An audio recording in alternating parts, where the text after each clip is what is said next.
So I think we'll go ahead and talk to Yoshi, him from Texas, wants to be educated on trans issues and wants to have a chill talk to understand. How are you, Yoshi?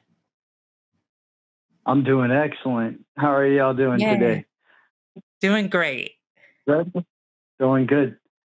Yeah, doing great in the face of Y'all want to diversity. start it? Y'all are hosting. Y'all want to start this off? Or? Well, I would love to know, in particular, you say you want to be educated on trans issues. So for the sake of the show, I'd like to start with what you think, and we can then start from there. So like, what is the biggest contentious thing that you think, or things that you don't know about trans people that you wish you did know a little bit more about? Okay. So you asked my thoughts on it. I tend to reserve my opinions until I know more about things. Hence the reason me calling and getting it from people that would know straight from the horse's mouth, or maybe I don't know. Am I talking to trans people now? Yes. Or Yes, you are. I'm a trans woman. Yes. Got you. So both of you are were born anatomically male? I don't, I'm free to answer myself. I will say that I was assigned male at birth, yes. And I would love to be able to answer that question. But yes, we are trained. From the other direction. Might be a personal question. We can avoid talking about ourselves, and we can talk about the content if you'd like. Sure. So yes. We are trans, not cis, meaning that we do not align with the sex and gender that we were assigned at birth. Right. Is there a simpler way of saying all that? Because I just get lost in like words sometimes. Sure. Like let's back up a little bit. So, I appreciate you being honest about, like, I just don't know, and I don't know where to even begin. So that really shows that you are trying to come at this in good faith. So I'll start with a question to investigate and interrogate a little. So do you believe that there's a difference between gender and sex? Yes. In fact, there's a guy who works, I don't know if he works with the ACA or he's just part of the line crew, but Forrest Valkai has done an excellent job putting in videos about the science behind it and updated science on it, and the new stuff in the DSM-5. Is that right? Is that the latest? I think that's the most recent one, DSM-5. Yeah. So I'm familiar with the distinguishing gender and sex. I'm familiar with that, and I'm curious where the line is drawn, because it seems like almost like the two things could be definitely separate, but it's not so black and white. Sometimes they could kind of bleed into one another. That is true. And it depends on how people kind of align with that. But in most of the way that we look at the world, and I usually speak from a social lens, but I do know enough about biology to speak on it. But I usually try to use like political implications, social point of views of why things are, structured the way they are through social construction and community colloquial like language and all of that type of stuff. So if there is a difference between gender and sex, we're going to go back to your first question. Is there a simpler way to say trans, like explaining trans to somebody? So if you understand that there's a distinction between sex and gender, sex is what you're assigned at birth. So therefore you're like your biological factors, reproductive organs, chromosomes, gamete production, all of that type of stuff. Trans people understand that there's a lived reality of the biological nature of just the way humans are, typically born. And so what a trans person is someone who doesn't align with the assignment of that gender, which people try to conflate with sex. So if you are assigned male at birth and you are, grow up and be a man, that is what we use as cis, and that's like on the same side of. So therefore, it's kind of like what majority of the people are. Okay. And if you don't align with that, let's say for my example, I was assigned male at birth, but I identify as a woman in my gender identity, therefore I am trans. I am a trans woman. Right, right. I'm not a big labeler. I don't like to label things as much as I like to understand things and to have interchangeable labels almost for things. Like, to me, words are placeholders for meaning. So it's better to get across your meaning than it is just to get the right words said a lot of times for me. So Yoshi, I would like say, labels. like, if you want a label for me, hold on, I want to stop you for a second.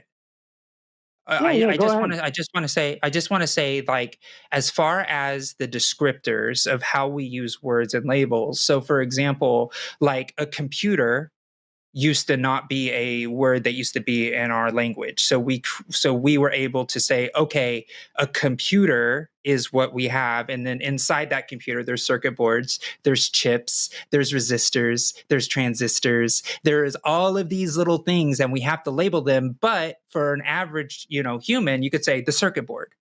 But for somebody who's working on circuit boards, it's important to know what labels are inside of that circuit board so you can actually do work inside of that circuit board.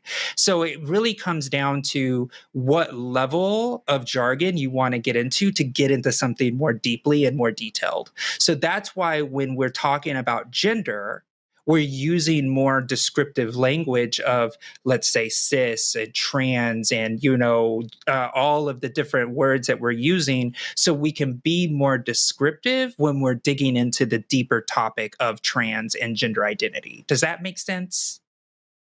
Yeah, that makes perfect sense. What I was saying was actually prefacing a point that I may have lost now, but that's okay. Sure, I'm sorry. I appreciate. Well, I called to be educated, so I appreciate that. When we're talking about more complicated things, as you said, like the more descriptive language that we can use, the better. So, in order to distinguish tiny little pieces, but whenever you zoom out into a more floodlighted view, I think that more simple language can be helpful sometimes. So not always more descriptive words, sometimes less descriptive words can be useful too for different situations. I agree. And back to your question on did you ask me like my? No, I don't think you asked, but like if someone were to try to label me either is it Sith like Darth Vader, cis, like, or Sith? No, Cis. It's Like cis, CIS. like you my bro and I'm cis. I'm a bro, but you can call me cis if you want. But CIS. that's just a label. So like honestly, cis, like sister, like by cis. your definition, yeah, cis with a T. No. So let me cut in. Hold on. I haven't gotten a single word in this whole call. Give me a second. So the full word that you're looking for is cisgender. So it's like transgender. Yeah. We say trans as a shorthand, but transgender is the full term. And that's describing a person whose gender is different than the sex that they were assigned at birth. Cisgender Right. means on the same side. So trans means on the opposite side and cis means on the same side. And it's spelled CIS. And it sounds like other terms. I know, like cyst or sissy or whatever. But yeah, CIS, cisgender, yes, means I'm your sorry. gender is on the same side. Okay, I just want to make clear right now that I joke a lot, but I'm taking this call very seriously, and I'm not trolling you guys. So you're fine. Yeah. You're fine. You're fine. Yeah, I would say, by your definition of trans, like that, if you're assigned male at birth, but you don't really totally feel that and agree with that, or the roles that come along with that, then that could be considered a trans person, correct? Or if they self-identify. Too simplified? Go ahead, Lux. Generally speaking, is that like a transgender identity is basically like it's a very broad term. We could say like gender nonconforming might describe a man who is not okay with gender roles, right?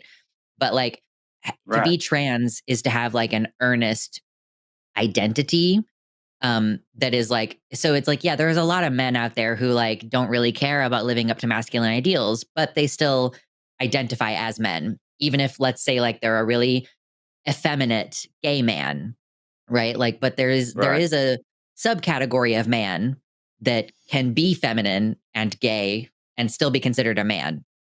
And then there's like So, an okay. extra step of like, I actually feel disconnected from all versions of the social role of man that I could possibly embody. And I feel more at home with a version of a different gender identity. Go ahead and cut in, Yoshi. Go ahead, ask your question.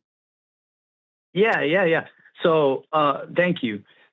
So if I don't identify as a man and I identify more as like a spirit, like this, I'm spirit and I'm inhabiting a anatomically male body that I don't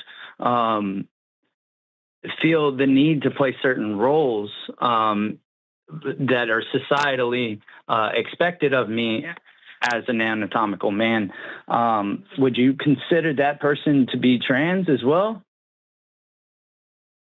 I mean, I guess it depends on what spirit is. I mean, like, if we're getting into like a Spirit. quasi-religious area.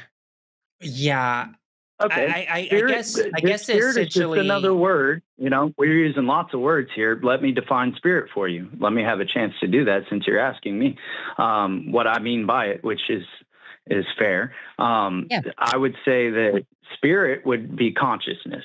So that means what it is in each of us that is animating us in order to be able to use our intellect and our tongues and make small mouth noises so that we kind of understand each other. I would say it'd be that the consciousness, Okay. the Sure. awareness So itself, which is unidentifiable by science, right? So we can't point to it with that. So we're going to have to use something else, a different kind of That's not science, I true. guess, which would be Oh, called what? baby. well, Oh, baby, Philosophy Yoshi. or I love no, you so much. theology. We are now having a very different discussion, which I'm happy to have yeah, because I never get on I any can of the call regular Matt. atheist I can call shows. Matt Dillahunty for this one if we want to save it for yeah. that. Yeah, because like I'm like, what's the thing animating you? Electricity, baby. We know the answer to that question. It's electricity. Um, Yeah. I Yeah. love it. but yeah. But like, yeah, what is it that makes trans Thank people you for the identify as compliment, being by the way. trans? Yeah. Yeah.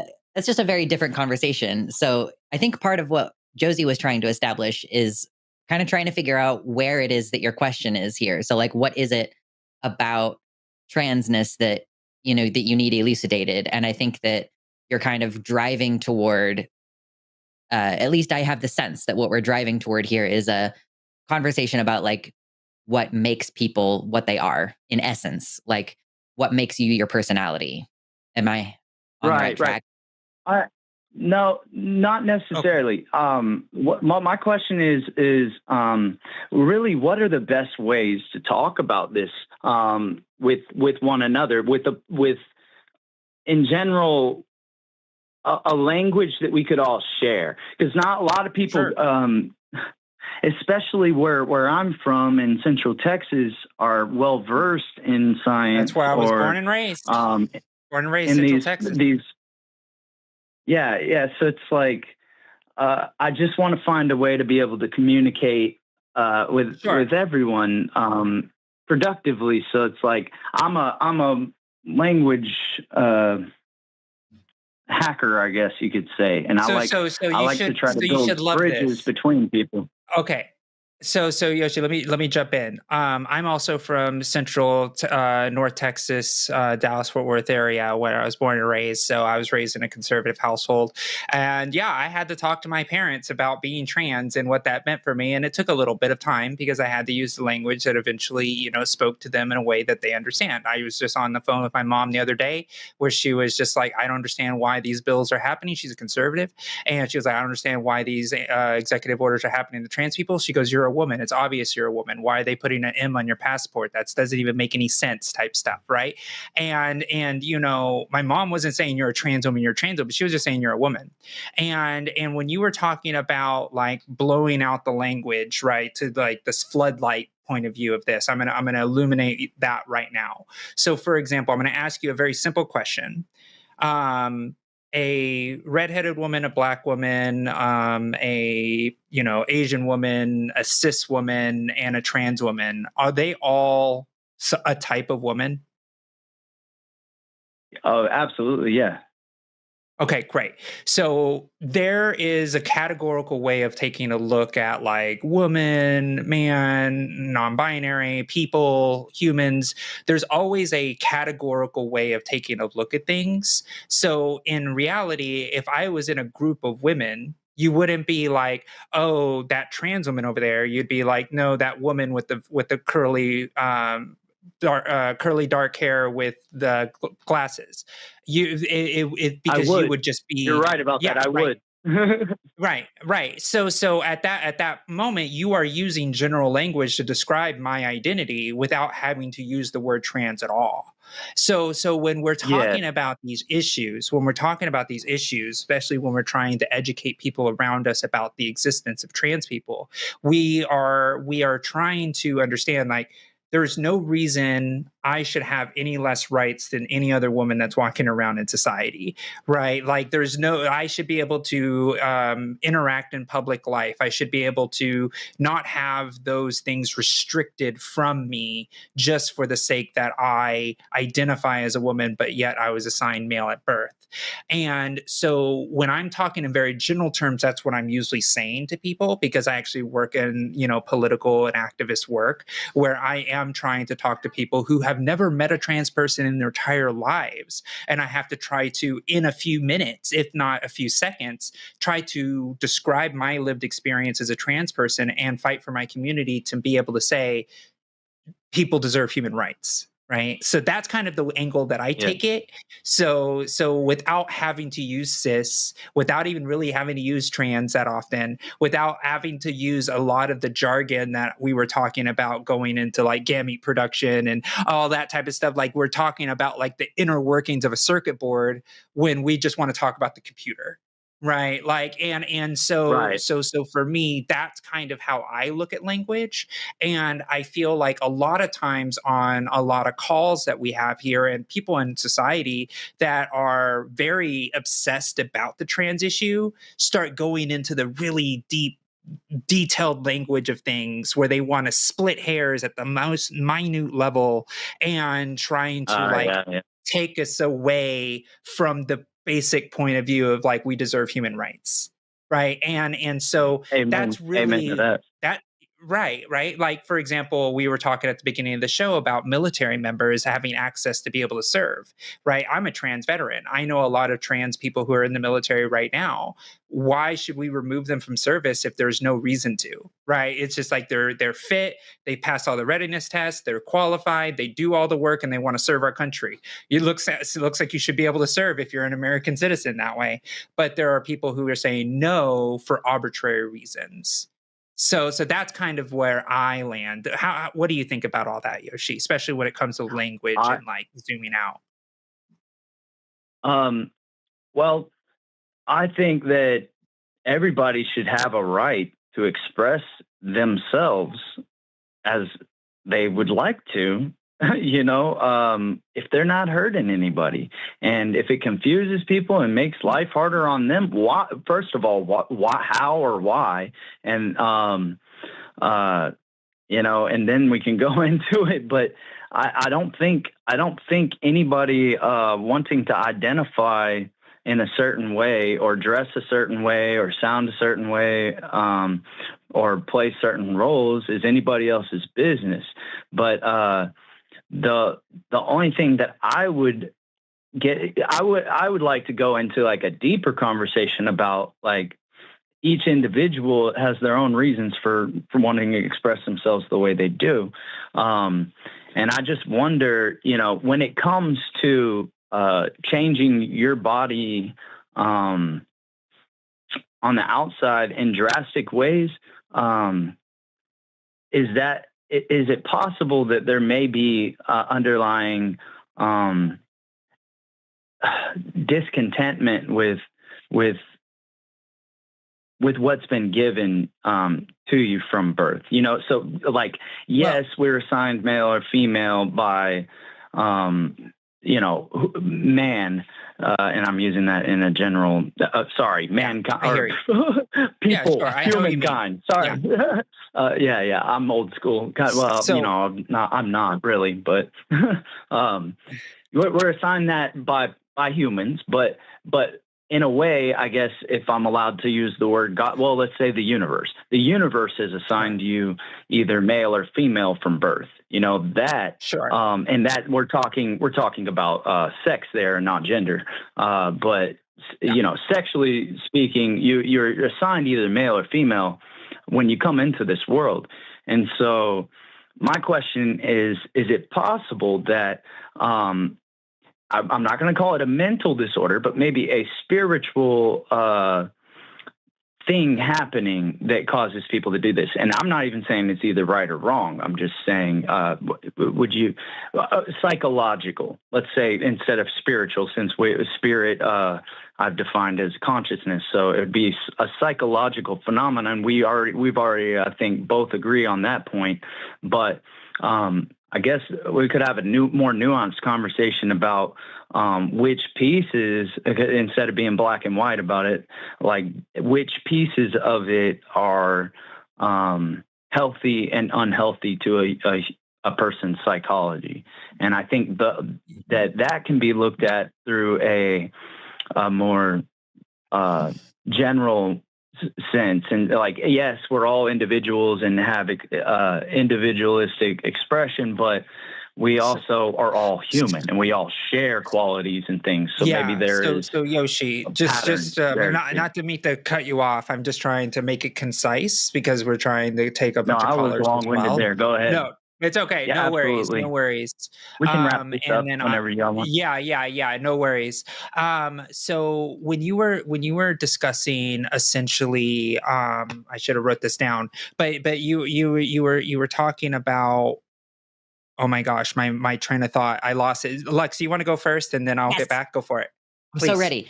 So I personally am in favor of ease of communication, right? I think it's something that I did appreciate about Buck Angel the most recent time I tried to listen to him talk, is like, I don't think that there is inherently a problem with a trans person saying like, I was born a woman and I identify as this, because it's like, I'm trying to get across an idea. And honestly, a lot of the myopia that we get into, because I am an expert on transness and you're here to call me as an expert on transness, I'm going to use vocabulary sometimes that is not what I would use if I was just talking to someone out in the street. So we have like, if we want to reach working class people, you have to be willing to kind of scale back the language to a place where it's like, I don't expect this person to have an academic level of vocabulary around this. So like, I actually don't even really have a problem with you as a potentially religious person, Yoshi, describing transness as a spiritual disconnect, because that is something that trans people have said before. Like, I have the soul of a woman in a man's body. And if that accomplishes the goal of communicating to someone that this is a core trait, I think that is an acceptable way to talk to people out and about in the world. Now, kind of getting to your question of, first of all, I would not describe the changes that a trans person goes through as drastic. I know that a lot of people kind of have this big idea about like surgery is drastic. But most of the changes that human beings go through when we go through like the quote unquote sex change, it's not really that much of a difference. It's not like cutting off your arm, like I would say that like one of those is drastic and the other one is just like reconstructive surgery or whatever.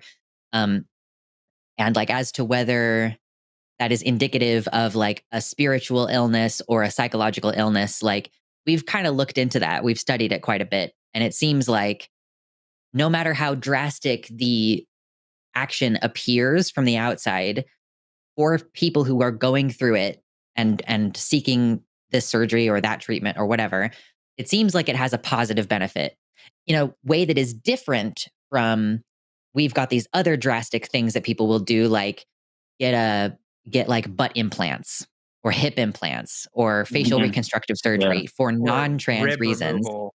Yeah. Those Good things, we've studied that, and it looks like that is harmful and people become addicted to those procedures. And then you have people like, whatever that guy's name was, he made himself look Korean. I can't remember his name. Oh yeah. But you know who I mean. Yeah. Ollie Oh, London. wow. So, yeah, it seems like from everything that we've been able to study with trans people, the procedures, and of course, there's probably one trans person who's existed in the world who's done an Ollie London and gone crazy with it, but Yeah, for the sure. overwhelming most part, it seems like the spiritual sickness of being disconnected from your body is worse than the outcomes that we see from people seeking out those procedures, if that makes sense. Yeah, and I just want to Yeah. pop in really Excellent. quick as well. I just want to pop in really quick as well is the idea that you started the premise of like people have the freedom to be able to do what they need to do to be able to live, and it's none of my business type of thing. Just like I wouldn't go to a person with a tattoo on their palm or in their hand or whatever, and I'd be like, "Wow, you put a dragon on your hand? Aren't you afraid you're never going to get hired?" Is it I'm there? never going Is to it get hired with dragon? my visible tattoo. No, it's just a Never, semicolon. never. It's a little It's just my semicolon. easily accessible visible Oh, tattoo. okay. I love it. I love it. But it really comes down to when does it stop, right? When you're talking about freedom, you talk about people's bodily autonomies and things like that. I would, if you start saying we're going to police people's bodies and procedures that they're going to be able to get, it's only a step away before people say, okay, face tattoos are now illegal, neck tattoos are now illegal. You can't have, this surgery. Oh, you can't, do things that, people want to do to their bodies, which is their business, their own personal understanding of how they show up. And it goes beyond just transness. It's just people should have that right to be able to present in a way that they, as long as they're not hurting anybody, they should be able to present the way that they choose to present. So when it comes to like transness, a lot of times people bring up surgeries because exactly what Lux said about it's drastic. And yeah, I did do, because I have gender dysphoria, I was like, I did some surgical care on top of my medical transition. I am much happier now for it because I feel much more comfortable in my own self.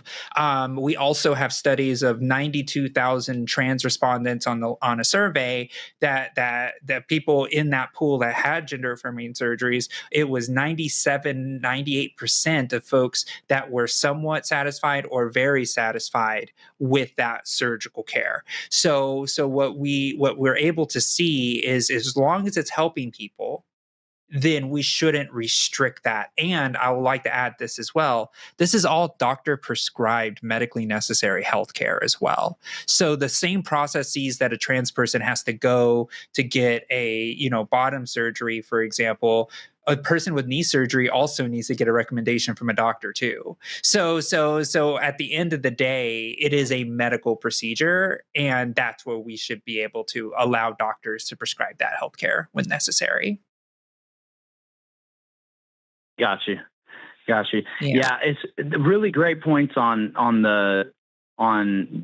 my word choice of drastic. I agree with you 100%. That's a very relative term, and it's very subjective. So it's like, for instance, like with myself, I consider being circumcised without getting a say on that. That was a little drastic to me, Yeah, but I agree. at the same time, I broke my wrist and my elbow on the 1st of January, and I did not even go to the doctor or urgent care to have it reset or anything, or even get pain medication. And I would say that wasn't drastic because, and other people would disagree, the circumcision wasn't drastic.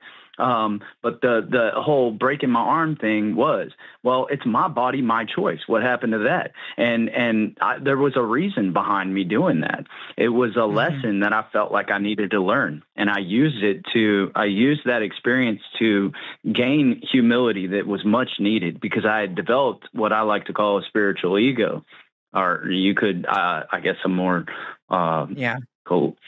colloquial. Yeah. Is that the right way to say that? A colloquial way to say it would be, I don't even know, a spiritual ego. Let's see, a psychological arrogance. You know, Yeah. that's what I mean. I like guess. that. Like, I like that. yeah. I do like that. Well, Yoshi, I really appreciated this call. It's definitely it was great. You were very kind. I do. You said you wanted to take a chill understanding of trans issues. We do have other callers on the line, so I would love for you to call back if you have any more specific questions at some point. Maybe not today, but maybe next week. To kind of Okay. ask more questions, maybe something more specific to something that you may be on the edge about. And but yeah, I do really appreciate you coming to understand, so you can be able to educate the people around you, and saying, like you said at the beginning, people should be able to just live in society. Who cares, right? Like we have much more important things to be worrying about than trans people. The fact that this new, administration is focusing 5 of its last executive orders on trans people is a little bonkers, right? You're talking about less than 1% of the human population in America. Like that's a little nuts, right? There are less people who are trans than there are redheads in the world, right? Like it's just it is just beyond me that we have spent already so much resources on trying to remove trans people from public life when, egg prices are still high and grocery prices are still high. And, and I think that this obsession with trans people and their existence is just going too far. And it has been for a while. So I really appreciate you expanding your education on that. Thank you so much, and you guys are y'all were so nice. I say you guys like us. I'm from the north or something. I'm from Central Texas. I know, y'all are so kind too. I appreciate y'all. Yeah, no, I love it. I love it. Thank you so much, Yoshi, and we hope you call back again. All righty, thank y'all. Yeah, bye. Hey, come on, man. We gotta promote that clip we all just watched. Well, I'd rather not shill. Okay, well, Daddy has a $2,000 a month red oak habit, and I am your production god, and you will shill when I tell you to shill. Dance for me, baby. Go, God damn it. Why did my life come to this? Go to patreon.com/call-the-line and donate. God damn it. This is what happens when we let live chatters write our scripts.